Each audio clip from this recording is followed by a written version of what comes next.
Is it the case that your paycheck appears in your bank account and then simply disappears? I've been there too. However, zero-based budgeting can correct that. You are purposefully employing every dollar with a zero-based budget. It is without a doubt the most effective strategy for taking control of your finances and spending with confidence. So you can stop wondering where your money went and start telling it where to go. I'll show you exactly how zero-based budgeting works and how to create one.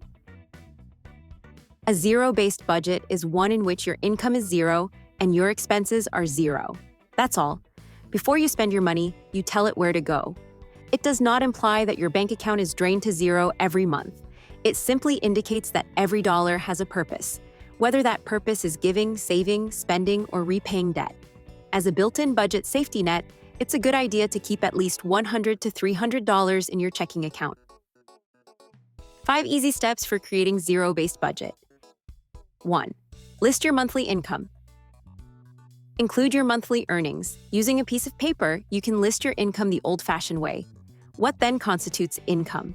Your regular paycheck and any additional income you plan to earn throughout the month, such as money from your side job as a delivery driver or balloon artist for children's parties.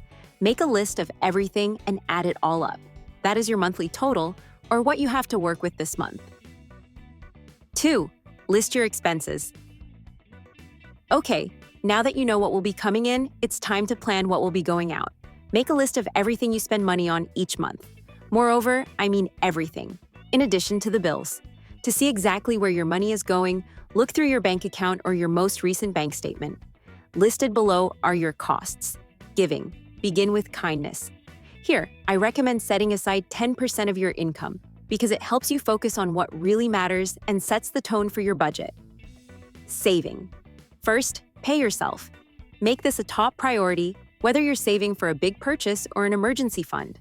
A quick reminder, if you have debt, first throw your savings money at your debt snowball. Get rid of it before you build.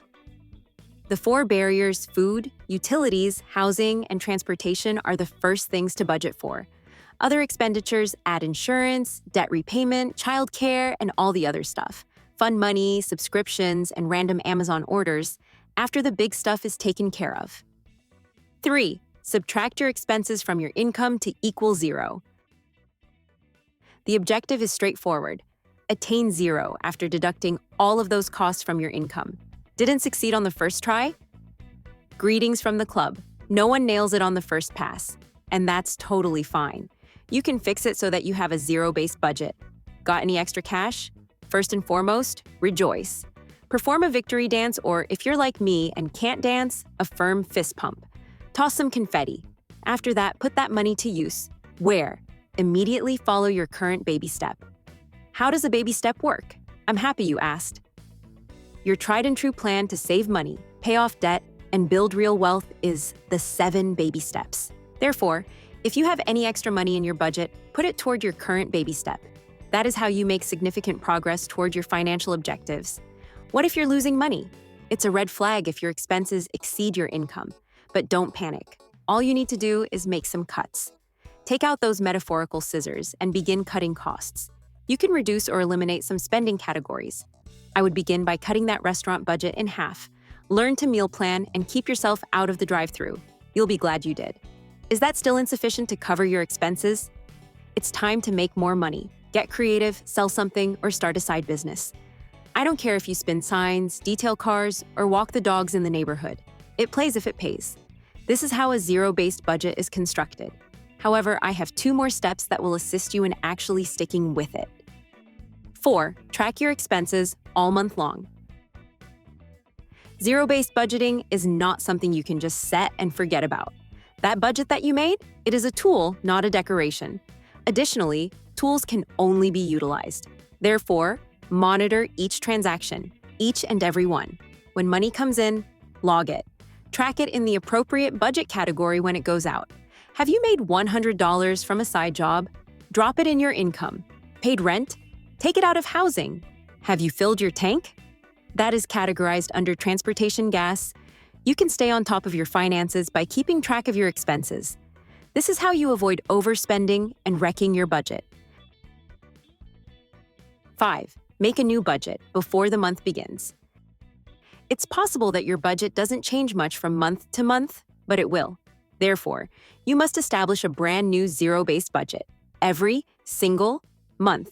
Birthdays, holidays, and school supplies are all examples of month-specific expenses that should be planned for in advance to prevent them from sneaking up on you and destroying your budget. And you shouldn't put off doing this until the halfway point of the month. Before the month begins, devise a financial strategy so that you are in charge from the start. Example of a zero-based budget. Let's use a very straightforward illustration to demonstrate how a zero-based budget works in practice. Income. First paycheck, $2,000. Second paycheck, $2,000. Side hustle, $1,000. Total earnings, $5,000. Expenses. Spending, $400. Food, $650. Services, $300. $1,250 for housing. Transportation, $250. Coverage, $900. Debt, $1,000. $100 in fund money. $150 for various items. Total expenses, $5,000. Incomes, $5,000 minus costs, $5,000 equals 0.